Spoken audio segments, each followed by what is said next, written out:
Luciana, contanos qué tenés. Desde la convocatoria a las 11:30 de la mañana, cuando el presidente del tribunal dijo que a las 4 de la tarde va a haber una reunión extraordinaria del máximo tribunal, hay una altísima expectativa sobre qué va a pasar.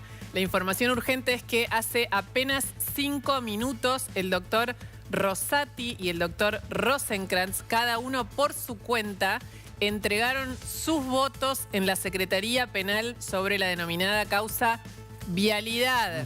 Obviamente también lo va a hacer el doctor Lorenzetti. Esto lo que confirma y afirma es que a las 4 de la tarde va a estar la resolución final.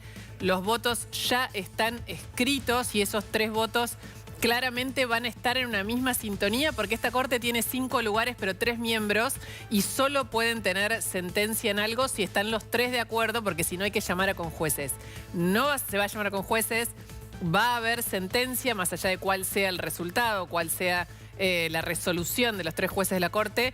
2 de ellos ya entregaron sus votos en la Secretaría Penal hace apenas 5 minutos. Estos son formalidades, ¿no? Que nos enteramos que sucede normalmente, ¿sí o no? A esta hora son borradores que ya están tomada la decisión. Lo que hace la Secretaría Penal ahora es prolijarlo, compaginarlo, y cuando se reúnen formalmente después anuncian el fallo. La decisión de la Corte ya está virtualmente tomada.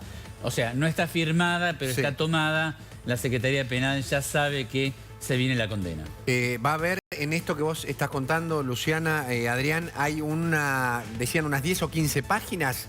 ¿Va a haber un escrito también o no va a haber ningún tipo de explicación respecto al voto? Va a haber explicaciones. Va a haber explicaciones. Va a haber explicaciones, son votos bastante extensos y va a haber explicaciones porque la Corte quiere dejar a salvo esa idea de que quiere instalar Cristina de que la persiguen. Entonces los argumentos centrales van a estar. Una causa que tuvo, vos pensás que el fallo de la casación tuvo 1500 páginas, bueno, el fallo de la Corte va a ser de 40, 50 páginas, pero va a ser bastante explicativo. Pero un poco para que se entienda por lo que dijo el doctor recién, ellos no tienen el expediente, no opinan sobre el fondo, no les van a hablar en el fallo de la causa vialidad y la investigación, ¿está bien? Ellos están resolviendo solo sobre esto. Es habitual, hay que decir, normalmente se toman las decisiones en acuerdo y en el siguiente acuerdo se firman. Es decir, esto no es...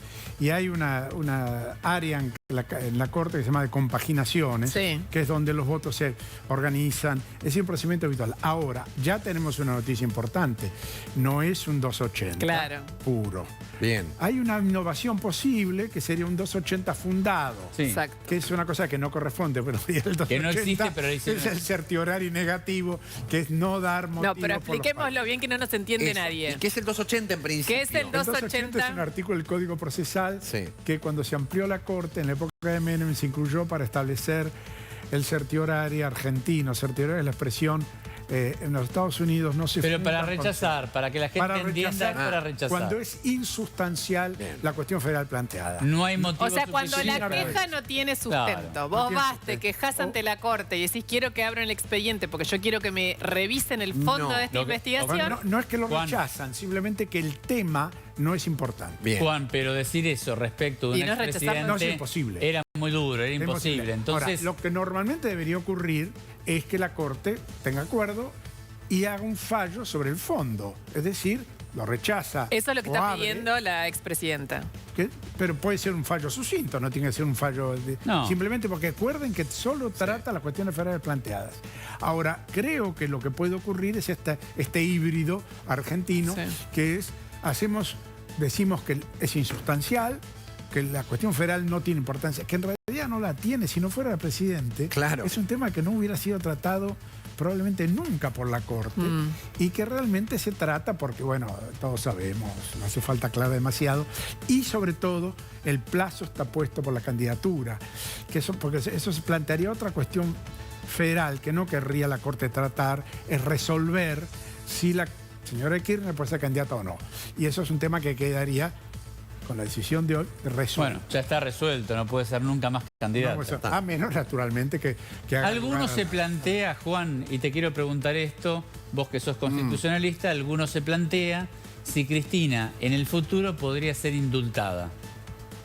No, sí, podría ser indultada porque no es un delito de lesa humanidad. Los delitos de lesa humanidad tienen que ser interpretados, es una cuestión Esto muy es corrupción. precisa, bueno, hay un famoso caso de la Corte Internacional de Justicia que lo define sobre la Convención de Genocidio. Pero esto no es lesa humanidad. Ostensiblemente no es. No. Este es un delito, diría, bastante común. Administración fraudulenta no solo es cuando hay cuestiones del Estado, es un delito bastante difundido. Probablemente haya... ¿Es difundido y condenado también?